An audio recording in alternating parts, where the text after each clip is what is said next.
नमस्कार दोस्तों, मेरा नाम है जय शर्मा और आपका स्वागत है हमारे यूट्यूब चैनल में। दोस्तों, आज हम बात करने वाले हैं हेल्थ इंश्योरेंस पोर्टेबिलिटी के बारे में। क्या होता है ये पोर्टेबिलिटी, कैसे कर सकते हैं, कब कर सकते हैं, किसको करनी चाहिए और क्या क्या सावधानियां आपको बरतनी है इसको करने से पहले। तो बात करेंगे इसी के बारे में। सब्सक्राइब कर लीजिए हमारे चैनल को, क्योंकि जो इस तरह की वीडियो बनाते हैं उसका नोटिफिकेशन आपको मिलता रहे। तो चलिए शुरू करते हैं।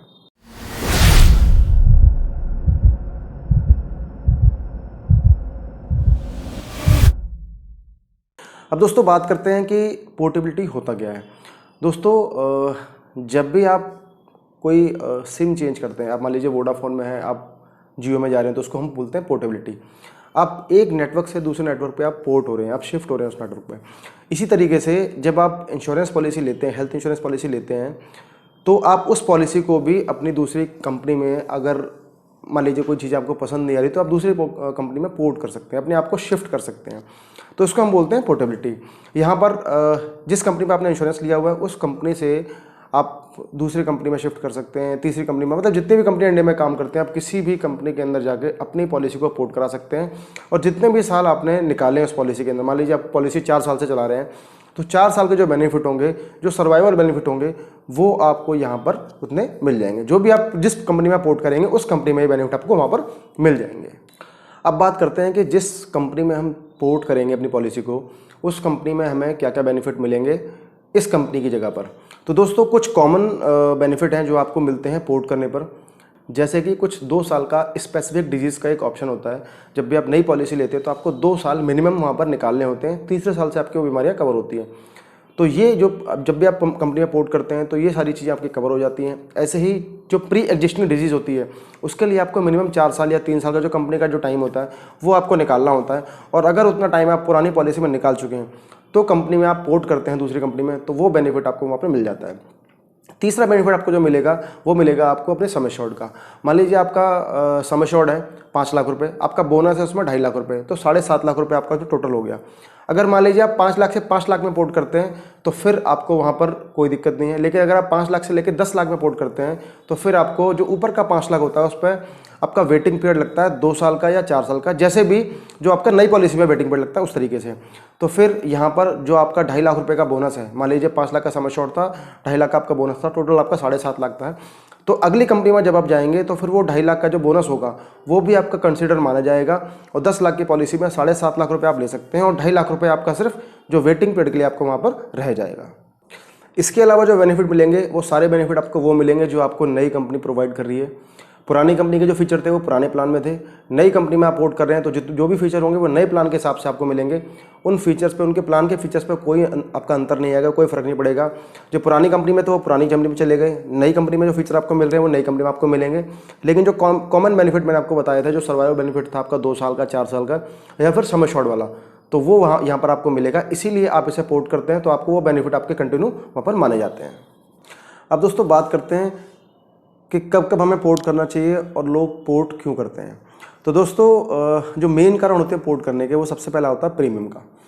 मैक्सिमम लोग जो आज पॉलिसी पोर्ट करते हैं, वो सिर्फ और सिर्फ प्रीमियम की वजह से करते हैं। आपका प्रीमियम ज़्यादा आ रहा होता है और आप सोचते हैं कि आपका प्रीमियम थोड़ा कम हो जाए। इसमें सोचना कोई गलत नहीं है, सभी लोग चाहते हैं कुछ पैसा बचे। तो मैक्सिमम जो कारण होते हैं पोर्ट करने के, वो होते हैं प्रीमियम के कारण।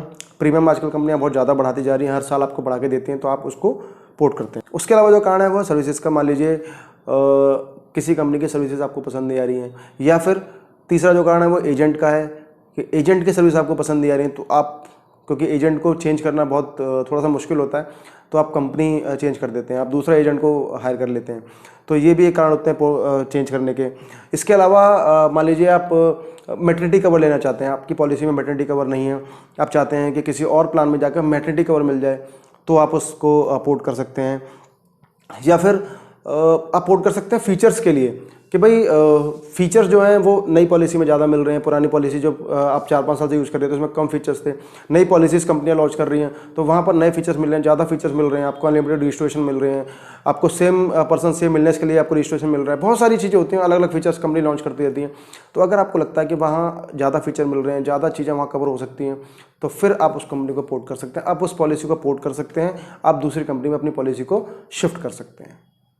अब दोस्तों, जब हम पॉलिसी को शिफ्ट करते हैं, जब हम पोर्ट करते हैं पॉलिसी को, तो कुछ गलतियां हमसे हो जाती हैं, वो गलतियां हमसे नहीं होनी चाहिए। अब जैसे कि लोगों को लगता है कि हम पॉलिसी पोर्ट कर रहे हैं, अगर हम चीज़ों को छुपाएंगे तो हमें क्लेम आसानी से मिल जाएगा, हमें कोई दिक्कत नहीं आने वाली है। ऐसा नहीं करना है। आपको कोई बीमारी अगर है तो जब भी आप किसी कंपनी में पोर्ट करते हैं तो फिर आपको वहाँ पर कंपनी को बताना है जितनी भी बीमारी आप को हैं, या जो आपने कोई सर्जरी करा रखी है, या फिर आप कोई ट्रीटमेंट ले रहे हैं, आपकी दवाइयाँ कोई चल रही हैं, तो वो सारी चीज़ें आपको अगली कंपनी को बताना, जहाँ पर अपनी पॉलिसी को पोर्ट करें वहाँ उनको बताना है। फाइनल डिसीजन रहेगा अंडरराइटर का कि वो आपकी पॉलिसी को पोर्ट करेगा या नहीं करेगा। अगर आपकी पॉलिसी को पोर्ट नहीं करेंगे तो जो पैसा आपने वहाँ पर दिया वो आपका रिफंड हो जाएगा। आप कोई और ऑप्शन देख सकते हैं, आप किसी और कंपनी में जा सकते हैं, या फिर जो पुरानी पॉलिसी आपकी चल रही है आप वहीं पर दोबारा रिन्यू कर सकते हैं। तो दोस्तों, जब भी आप पॉलिसी पोर्ट करें ये हमेशा ध्यान रखें, बीमारी को आपको छिपाना नहीं है, बीमारी को जरूर बताना है। आपने जो जो क्लेम लिया हुआ है, जो जो बीमारी आपको हुई थी, आपने जो जो ट्रीटमेंट लिया हुआ है अपनी फैमिली में, आपने, आपकी फैमिली में किसी ने भी, तो वो सारी चीज़ें बतानी है। अदरवाइज़ कभी भी किसी भी टाइम पर आपका क्लेम रिजेक्ट हो सकता है, और उसका कारण आपका जो आपने डिस्क्लोज नहीं किए चीज़ें वो आपका कारण हो सकता है, और उसमें आप कुछ नहीं कर सकते। और कंपनी का पूरा राइट है कि वो आपकी पॉलिसी को भी कैंसिल कर सकते हैं, या फिर आपके जो क्लेम है उसको रिजेक्ट कर सकते हैं, और आप उसमें कुछ नहीं कर पाएंगे। आप कंज्यूमर कोर्ट चले जाएंगे तब भी आप उसमें कुछ नहीं कर पाएंगे। तो दोस्तों, अब बात करते हैं कि भाई हम पॉलिसी को कैसे पोर्ट कर सकते हैं, क्या डॉक्यूमेंटेशन रहेगी।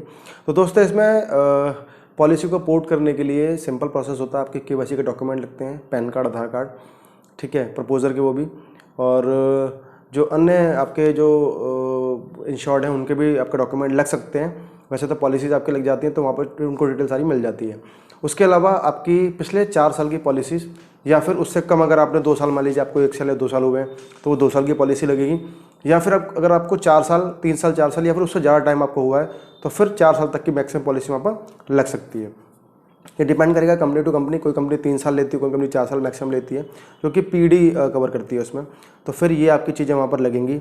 उसके अलावा एक फॉर्म भरना होता है। फॉर्म आजकल ऑनलाइन फिल हो जाते हैं, तो जो भी एजेंट जिससे आप पोर्ट करा रहे हैं, या फिर आप भी अगर मान लीजिए कस्टमर केयर से बात करके आप कंपनी को इंश्योरेंस को पोर्ट कर रहे हैं, तो फिर आपको एक ऑनलाइन फॉर्म मिलता है। वो फॉर्म फिल करके आप ऑनलाइन पेमेंट करके उसको आप पोर्ट कर सकते हैं। या फिर एक फिजिकल फॉर्म आता है, फिजिकल फॉर्म को भर के आप ब्रांच में जमा करा कर भी, डॉक्यूमेंट लगाकर वहाँ पर भी उसको आप पोर्ट कर सकते हैं। और दोस्तों, जो टाइम रहता है आपका, वो रहता है आपका 1 दिन से लेके 60 दिन तक। तो जब आपकी पॉलिसी का रिन्यूअल आने वाला हो, आप बीच में पॉलिसी को पोर्ट नहीं कर सकते, आपके रिन्यूअल के टाइम पर पॉलिसी को पोर्ट कर सकते हैं। तो जो कुछ कंपनियाँ होती हैं वो 1 दिन से लेके 60 दिन तक का टाइम उसमें हो सकता है जो कंपनियाँ पोर्ट करने के लिए लेती हैं। कुछ कंपनियाँ आपका 45 दिन पहले भी पोर्ट कर सकती हैं। कुछ कंपनियों का टाइम मिनिमम 30 दिन होता है कि 30 दिन से पहले करोगे तभी होगा, अगर टाइम कम रहेगा तो फिर उसको पोर्ट नहीं करेंगी। कुछ कंपनियां 15 दिन पर पोर्ट करती हैं। कुछ कंपनी सेम डे, जिस दिन आपकी पॉलिसी खत्म हो रही है उस दिन भी पोर्ट कर सकती हैं। और एक कंपनी एक ऐसी भी है जो आपकी पॉलिसी खत्म होने के बाद अगले 30 दिन के बाद भी पोर्ट कर सकती है। तो कंपनियों का अलग अलग नियम है। आप जिस कंपनी में पोर्ट करना चाहते हैं उस कंपनी के बारे में पहले जान लें कि उस कंपनी में पोर्टेबिलिटी का टाइम कितना रहता है। अगर 60 दिन का, 45 दिन का, 30 दिन का, 15 दिन का कोई उनका टाइम है, तो फिर उसी हिसाब से अपने डॉक्यूमेंट को जमा करें, उसी हिसाब से कंपनी के लिए, पोर्ट के लिए जमा करें। और एक फ़ायदा उसमें और रहेगा, मान लीजिए किसी वजह से, मान लीजिए आपका केस रिजेक्ट हो जाता है, तो कम से कम केस रिजेक्ट होने की वजह के बाद आपके पास ऑप्शन ये खुल जाता है कि भाई आप किसी दूसरी कंपनी में भी एक बार चेक करना चाहें तो कर सकते हैं, किसी और कंपनी में पोर्ट करना चाहें तो कर सकते हैं। आप सेम डे या 1 हफ्ते पहले या 5 दिन पहले डॉक्यूमेंट देंगे, और 3-4 दिन में अगर सारा प्रोसेस होता है और आपका केस अगर रिजेक्ट हो जाता है, तो फिर आपके पास ऑप्शन बचेगा जिस कंपनी में आप चल रहे थे उसी कंपनी में रिन्यू करने का, और कोई ऑप्शन वहाँ पर नहीं बचेगा। तो पॉलिसी पोर्ट करें तो फिर पहले 1 महीने पहले ही इसको प्रोसेस करा दें, ताकि अगर मान लीजिए पॉलिसी जिस कंपनी में आप जा रहे हैं उस कंपनी में कोई दिक्कत आ रही है तो उसके अलावा जो और कंपनीज है वहाँ पर भी आप जा सकते हैं। कम से कम ऑप्शन आपके लिए खुले रहेंगे। अगर आप सेम डे या 1 हफ्ते में या 5 दिन में पोर्ट कराएंगे तो फिर वहाँ पर पोर्ट होते होते आपका टाइम आ जाएगा रिन्यूअल का, और फिर उसके बाद आपके पास 2 ही ऑप्शन बचेंगे। या तो जिस कंपनी में आप नई कंपनी में जा रहे हैं उस कंपनी में उनके नियम के हिसाब से आप जाएं, उनके एक्सक्लूजन के हिसाब से आप जाएं, तो वो एक ऑप्शन है। या फिर जो पुरानी पॉलिसी आपकी चल रही थी उस कंपनी में ही आप उसको रिन्यू करें। तो ये आपको ध्यान रखना है, टाइम को आपको लेके चल रहे हैं ताकि कोई दिक्कत आए तो वहाँ पर आप उसको मैनेज कर लें। मैं आपको एक चीज़ बता दूं कि जो भी बीमारी का आपका ट्रीटमेंट चल रहा है पहले से, कंपनी उस पर भी एक्सक्लूजन लगा सकती है। तो वहाँ पर भी ऐसा नहीं है कि पोर्ट करने के बाद आपको सारी बीमारी उसमें कवर हो जाएंगी। अगर एक्सक्लूजन लगा रहे हैं तो फिर उसके लिए आपको वेट करना पड़ेगा, और फिर उसमें 24 से 48 महीने का वेटिंग पीरियड वहाँ पर हो सकता है। तो ये ध्यान रखें कि जब भी आप पोर्ट कर रहे हैं तो पोर्ट करते समय अपने एजेंट से ज़रूर बात करें और कोशिश ये करें कि पॉलिसी आप एजेंट से लें, क्योंकि जब एजेंट से आप पॉलिसी लेते हैं तो आपके पास एक व्यक्ति परमानेंट रहता है जिससे आप कुछ भी बात कर सकें, कुछ भी डिस्कशन कर सकें, या कुछ भी प्रॉब्लम आती है तो उससे आप कम से कम बात करके चीज़ों के लिए आप बात कर सकें। लेकिन अगर आप ऑनलाइन पॉलिसी लेते हैं, आप ऑनलाइन वेबसाइट से पॉलिसी लेते हैं, तो आपके पास हर बार एक नया व्यक्ति मिलता है आपको। कस्टमर केयर पे बात करते हैं तो आपको हर बार नए नए कस्टमर केयर पे लोग मिलते हैं, तो वहाँ पर आपके लिए प्रॉब्लम ज़्यादा हो सकती है। अगर आप पॉलिसी एजेंट से लेते हैं तो एजेंट आपकी पॉलिसी को पोर्ट करने में भी मदद करेगा, आपको कोई प्रॉब्लम आएगी तो वहाँ भी आपकी हेल्प करेगा, और कोई रिम्बर्समेंट अगर लेना है आपको तो वहाँ पर भी जो एजेंट होगा वो आपकी हेल्प करेगा। तो कोशिश ये करें कि जो पॉलिसी आप लें किसी नॉन पर्सन से, किसी एजेंट से पॉलिसी लें, किसी ऑनलाइन पॉलिसी ना लें। और अगर कोई ऑप्शन ही आपके पास नहीं है कि कोई एजेंट भी आपके पास नहीं है तो फिर आप ऑनलाइन ले सकते हैं, लेकिन अगर कोई है तो फिर आप एजेंट की तरफ वहाँ पर जाएँ।